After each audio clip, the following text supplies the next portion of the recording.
Chris में प्यारे बहनों, सबको यीशु की आशा करता हूँ आप सब स्वस्थ हैं। और एक बार हम आज के सुसमाचार में, आज के इस नए दिन में प्रभु का धन्यवाद करते हुए, प्रभु की स्तुति और आराधना करते हुए प्रभु से कहते हैं, प्रभु आपने हमें बचाया है, संभाला है, सुरक्षित रखा है, आपका कोटि कोटि धन्यवाद। और आज हम प्रभु यीशु मसीह के वचन पर जो संत यूहन्ना रचित सुसमाचार अध्याय 14 वाक्य 7 से 14 तक अच्छा सा वर्णन किया गया है। और प्रभु यीशु मसीह कहते हैं, जिसने मुझे देखा है उसने पिता को देखा है। जिसने मुझे देखा है उसने पिता को देखा है। भाई और बहनों, और वहाँ पर फिलिप प्रभु यीशु मसीह से सवाल करता है, प्रभु हमें पिता का दर्शन कराइए, वही हमारे लिए बहुत है। फिलिप और उनके साथी समझ नहीं पा रहे थे ये क्या है, इसका लक्षण क्या है। ये प्रभु यीशु मसीह समझाना चाहते हैं। ये आध्यात्मिक अज्ञानता का प्रमाण है, लक्षण है। जो आध्यात्मिक रूप से प्रभु यीशु मसीह को पहचान नहीं पाता है, वो अज्ञान ही रह जाता है। इसलिए प्रभु यीशु मसीह उनसे कह रहे हैं, फिलिप इतने समय तक मैं तुम्हारे साथ रहा, तुम मेरे साथ रहे, फिर भी तुमने मुझे नहीं पहचाना। और ये हम सबके साथ होता है। प्रभु यीशु मसीह के जीवन में कई बार हुआ। कबरनहूम में चमत्कार दिखाने के बाद, शिक्षा देने के बाद अपने नगर में, अपने नाज़रेत नगर में वापस आते हैं। वहाँ पर लोग विश्वास करने से इनकार करते हैं, कहते हैं हमारे लिए भी चमत्कार दिखाओ, तभी हम विश्वास करेंगे। प्रभु यीशु मसीह उनके अविश्वास को देख करके अचंभे में पड़ जाते हैं, नाराज हो जाते हैं। और प्रभु यीशु मसीह के जानते थे ये उनके आध्यात्मिक अज्ञानता के कारण ही वो प्रभु यीशु मसीह को स्वीकार नहीं कर पा रहे हैं, उनमें विश्वास नहीं कर पा रहे हैं।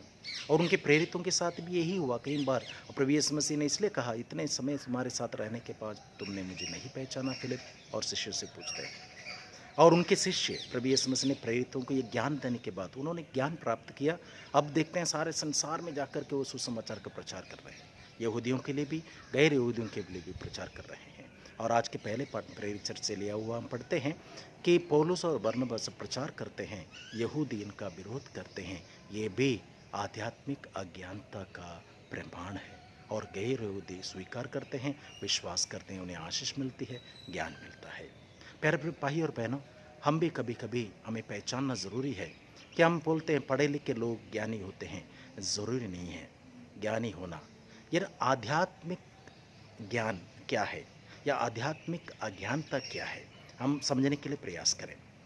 भाई और बहनों, आध्यात्मिक अज्ञानता का सबसे पहला प्रमाण ये ऐसे मिलेगा जब हम हमारे अंदर निवास करने वाले पवित्र आत्मा के प्रेरणा को नहीं पहचान पाते हैं, नहीं सुन पाते हैं।